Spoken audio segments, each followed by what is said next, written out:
কিন্তু বিবিসির একটা ক্রেডিবিলিটি আছে এবং সেই হ্যাঁ, আমি ক্রেডিবিলিটি অনুযায়ী ক্রেডিবিলিটি আমারও আছে। আমি যদি এখন আপনাকে বলি যে বিবিসি হত্যাকাণ্ড চালিয়েছে, আপনি বিশ্বাস করবেন? ব্যাপারটা ক্রেডিবিলিটি, পার্সোনাল ক্রেডিবিলিটি, তার মিডিয়া ক্রেডিবিলিটি নিয়ে না। ব্যাপারটা হচ্ছে প্রসিডিউরাল ক্রেডিবিলিটি। আপনি একটা মানুষের বিরুদ্ধে একটা অভিযোগ আনবেন, আমি বললাম আপনি যদি আমাকে জিজ্ঞেস করেন যে আপনি বিবিসির বিরুদ্ধে অভিযোগটা কিভাবে আনছেন, আমার অত্যাধুনিক স্টুডিও আছে, আমি আমার অত্যাধুনিক স্টুডিওতে সেটা টেস্ট করেছি, তাই না? আমি একটা সফটওয়্যার দিয়ে করেছি, আমি এআই দিয়ে করেছি, এটা বললে তো হবে না আপনাকে। নাম্বার ওয়ান, আমি আসলে এইসব ব্যাপারে যাবো একটু পরে, এইসব ছোটখাটো টোটকা ব্যাপারগুলোতে আমি যাব। প্রথমে আমি এই ডকুমেন্টারির ব্যাপারে একটা প্রশ্ন করি।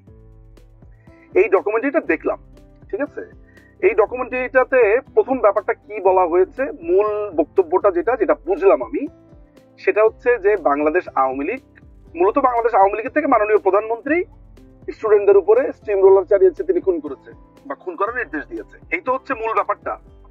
যদি আমি তর্কের খাতিরে ধরে নেই যে বিবিসি যা বলেছে ঠিক বলেছে, ঠিক আছে, এভরিথিং ধরা যাক, আমি এটা ধরে নিলাম, আমি খুব সহজ ভাষাতে যে প্রশ্নটা করব সেটা হচ্ছে, এই যে সমন্বয়ক হাসিবুল ইসলাম এসে বলল যে মেট্রো রেলে আগুন দিয়েছি, পুলিশকে মেরেছি, তারপরে বিএনপির যে লোকটি সিরাজগঞ্জে একটা ভাষণে বলল যে আমরা যদি পুলিশকে না মারতাম তাহলে এটা হতো না, তারপরে যে শফিকুল ইসলাম নামে একটা ছেলে এই 4-5 দিন আগে যে বলল যে আমি হচ্ছে সেই লোক যে বিটিভিতে আগুন দিয়েছি, তারপর সুজন নামে একটা লোক যে বললো যে সেতু ভবনে আমি আগুন দিয়েছি, তাদের কি হবে?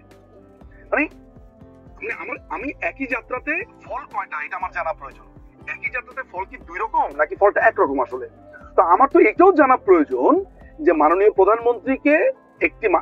প্রধানমন্ত্রীকে উল্লেখ করে একটি অডিওকে আনা হয়েছে। আমি আসছি সেটাতে। আমার প্রথমে অ্যাজ এ হোল এই যে পুরো ভিডিও, এই ভিডিওর যে ভাষ্য, সেই ভাষ্য এগেইনস্টে আরেকটা ভাষ্য তো এই সমন্বয়কেই দাঁড় করিয়েছে। আমরা তো ডে 1 থেকে ক্রমান্বয়ে বলেছি যে আমরা কাউকে হত্যার নির্দেশ দেইনি, আমরা কোনো ধরনের মেইহ্যাম করিনি বা সহিংসতা করিনি, নৈরাজ্য করিনি, আমরা কিন্তু কনসিস্টেন্টলি এটা বলে যাচ্ছি। কিন্তু অপরদিকে সমন্বয়করা খুবই প্রাউডলি বলে যাচ্ছে যে তারা এনায়েতপুরে হত্যা করেছে, তারা মেট্রো রেলে আগুন দিয়েছে, তারা পুলিশকে হত্যা করেছে, তারা গুলি করেছে। নাফিস নামে একটা ছেলে, সে পুরো একটা বিল্ডিং এ সে একটা ছবি দিল, একটা সেলফি তুললো, সেলফির পেছনে পুলিশ আপনার উত্তরা থানা, সেখানে বললো একটা পিস্তল তার হাতে, সেখানে সে বললো এই পিস্তল দিয়ে সে গুলি করেছে। এখন আমার প্রশ্ন আসছে যে এই যে স্বীকারোক্তি, এই স্বীকারোক্তিগুলোকে আমরা কি করব তাহলে? তাহলে এই স্বীকারোক্তিগুলো কি জাস্ট আমরা এটা মনে করে নেব যে এই স্বীকারোক্তি দিয়ে আসলে আমাদের কোনো কাজ নেই?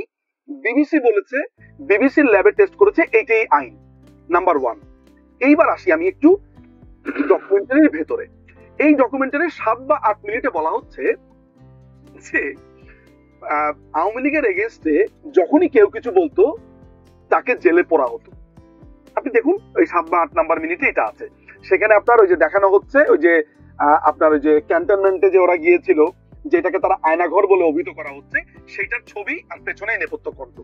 এখন আপনি আমাকে বলেন তো, খুবই রিজনেবলি আপনি চিন্তা করেন, আপনি নির্মমভাবে বলার চেষ্টা করছেন, এই সরকারের এগেইনস্টে কিছু বললেই যদি জেলে পড়া হতো, তাহলে গোলাম মাওলা রনি, আসিফ নজরুল, রুমিন ফারহানা, তারপর হচ্ছে আপনার ডেইলি স্টারের যে গোলাম মর্তুজা, তারপরে হচ্ছে আরো, মানে আমি যে কয়টা নাম আমার মাথাতে এলো, মাসুদ কামাল, তাহলে এই মানুষগুলো গত 16 বছর ধরে যে বলে গেল। তারপরে ওই যে একটা হদল কুতকুত আছে না, একটা নাম যেন কি, আব্দুল নতুষার যে ওষুধ চুরি করেছে যে একটা টাঙ্গাইলের যে ওষুধ চোর যে আব্দুল নতুষার আছে, সেই তাকেও তো জেলে পড়া হতো। মানে আমি কিন্তু এই যে টাঙ্গাইলের ওষুধ চোর বলেছি, আমি কিন্তু কাউকে বদনাম করার জন্য বলিনি। না না না না না, আপনি ভুল করছেন, না আপনি ভুল করছেন। আমি হয়তো তাহলে আমি যেটা বলি, তস্কর বললে সুন্দর শোনা যেতে পারে। তিনি টাঙ্গাইলের একটা মেডিকেল অফিসার ছিলেন, সেখানে তিনি মেডিকেলের যে ওষুধগুলো সেগুলো ডিসপেন্সারিতে বিক্রি করে দিয়ে তিনি তস্কর কার্য করতেন। এবার একটু কি শুনতে শোনা গেল ভালো? আচ্ছা, তাহলে এই মানুষগুলোকে জেলে পড়েনি কেন? মানে আমাকে তো একটার সাথে আরেকটা মেলাতে হবে। আপনিও তো অনেক সমালোচনা করেছেন, বা আরো অনেক মানুষ সমালোচনা করেছেন। আপনি বাংলাদেশে যাননি, আপনি আপনি আপনি আপনি আপনার দেশে কখনো বলেছে আপনার নামে মামলা হয়েছে সুলতানা আপা? এটা গেল 2 নাম্বার। আচ্ছা, 3 নাম্বার, সেখানে দেখাচ্ছে যে একটি ছেলেকে যাত্রাবাড়িতে এপিসি ঢুকেছে, যাত্রাবাড়িতে আপনার একটা ছেলে কাত হয়ে পড়ে আসে, পুলিশ গুলি করছে। ইন্টারেস্টিং ব্যাপার হচ্ছে যে এই যে যাত্রাবাড়িতে পুলিশকে আপনার মেরে ওইখানে যে ঝুলিয়ে দেওয়া হয়েছে, এই ডকুমেন্টারিতে কি সেটা দেখানো হয়েছে? তাহলে আমরা ধরে নিতে পারি যে সরকার নিজেই পুলিশকে মেরে তার অধীনে থাকা পুলিশকে ঝুলিয়ে দিয়েছে। তাহলে ওই গল্পটা কে বলবে? মানে গল্প তো এখানে অনেকগুলো, তাই না? আচ্ছা, এবার আমি 4 নাম্বার ফেজে আসি, অডিও। মাননীয় প্রধানমন্ত্রী আপনার যখন হলি আর্টিজানে যখন অ্যাটাক হয়, তখন মাননীয় প্রধানমন্ত্রী সেইখানে অস্ত্রের ব্যবহার করতে বলেছেন, সেগুলো আমরা দেখেছি। এখন আমার প্রশ্ন হচ্ছে যে আপনি কি জানেন যে ইন্টারন্যাশনাল ক্রিমিনাল কোর্টে এই যে আমাদের যে ট্রাইব্যুনাল আছে, সেই ট্রাইব্যুনালের সাক্ষ্য গ্রহণ কোনটা কিভাবে হচ্ছে আমি নিশ্চিত সেটা রেজাল ভাই ভালোভাবে বলতে পারবে। রেজাল ভাই গট লটস অফ সোর্সেস দেয়ার। কিন্তু আমি অল্প করে একটু বলি। তাজুল ইসলাম যেটা করছে সেটা হচ্ছে বিভিন্ন মানুষকে ধরে সে ট্রেনিং দিচ্ছে। ট্রেনিং কোথায় দিচ্ছে না দিচ্ছে এটা রেজাল ভাই আরো ভালোভাবে বলতে পারবে। এই চ্যাপ্টারটা আমি রেজাল ভাইয়ের উপরে ছেড়ে দিচ্ছি, যদি রেজাল ভাই না বলে দেন আমি বলবো। আচ্ছা, তাজুল যেটা করছে সেটা হচ্ছে মাননীয় প্রধানমন্ত্রী আপনার হলি আর্টিজানে তিনি যে লেথাল উইপন ব্যবহার করতে বলেছেন, আমি জানি না এই অডিওটা সেই অডিও কিনা, কারণ আমি এই অডিওর কোনো টেস্ট রিপোর্ট পাইনি।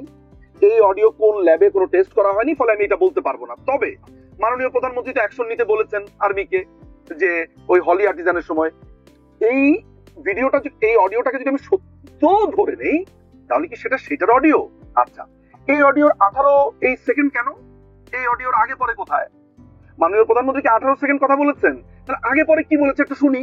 এখন আমি আপনাকে বললাম, আপনি যদি আমাকে গুলি করেন তাহলে আপনাকে লেথাল উইপন ব্যবহার করা হবে। এখন আপনি যদি আমাকে গুলি করেন, কেটে দিলাম, শুধুমাত্র রেখে দিলাম। এই যে একটু আগে আমি বলেছি যে ধরে নিলাম এগুলা সবই সত্যি। এখন কেউ একজন যখন ভবিষ্যতে এটা কাট পেস্ট করবে যে ধরে নিলাম, শুধু রেখে দিবে এটা সবই সত্যি।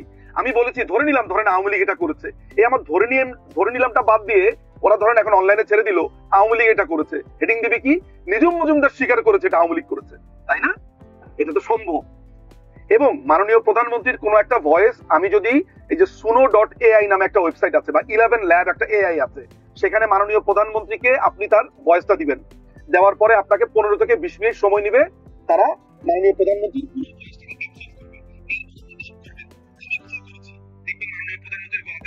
আমি খুন করেছি। আপনি যখন বলবেন এ দেখি প্রধানমন্ত্রী কথা বলছে, আপনি এক্ষুনি টেস্ট করেন, আপনি রেজাউল ভাইয়ের কণ্ঠে আমার কণ্ঠে বের করতে পারবেন, সবাইকে মেরে ফেলো, সবাইকে কেটে ফেলো। সুতরাং বিবিসি বলেছে যে এইটা প্রধানমন্ত্রীর ভয়েস, বিবিসি বলেছে সমস্ত কিছু আওয়ামী লীগ করেছে, তাহলে আমাদেরকে ধরে নিতে হবে জুয়েল মোল্লাকে যে 18 জুলাই ঝুলিয়ে দিয়েছে, তারপরে যে যাত্রাবাড়িতে আপনার পুলিশকে ঝুলিয়ে রেখেছে, সেগুলো সব কিছু মিথ্যে। সেগুলো নিয়েও আমরা কথা বলি। আমার পাল্টা প্রশ্ন,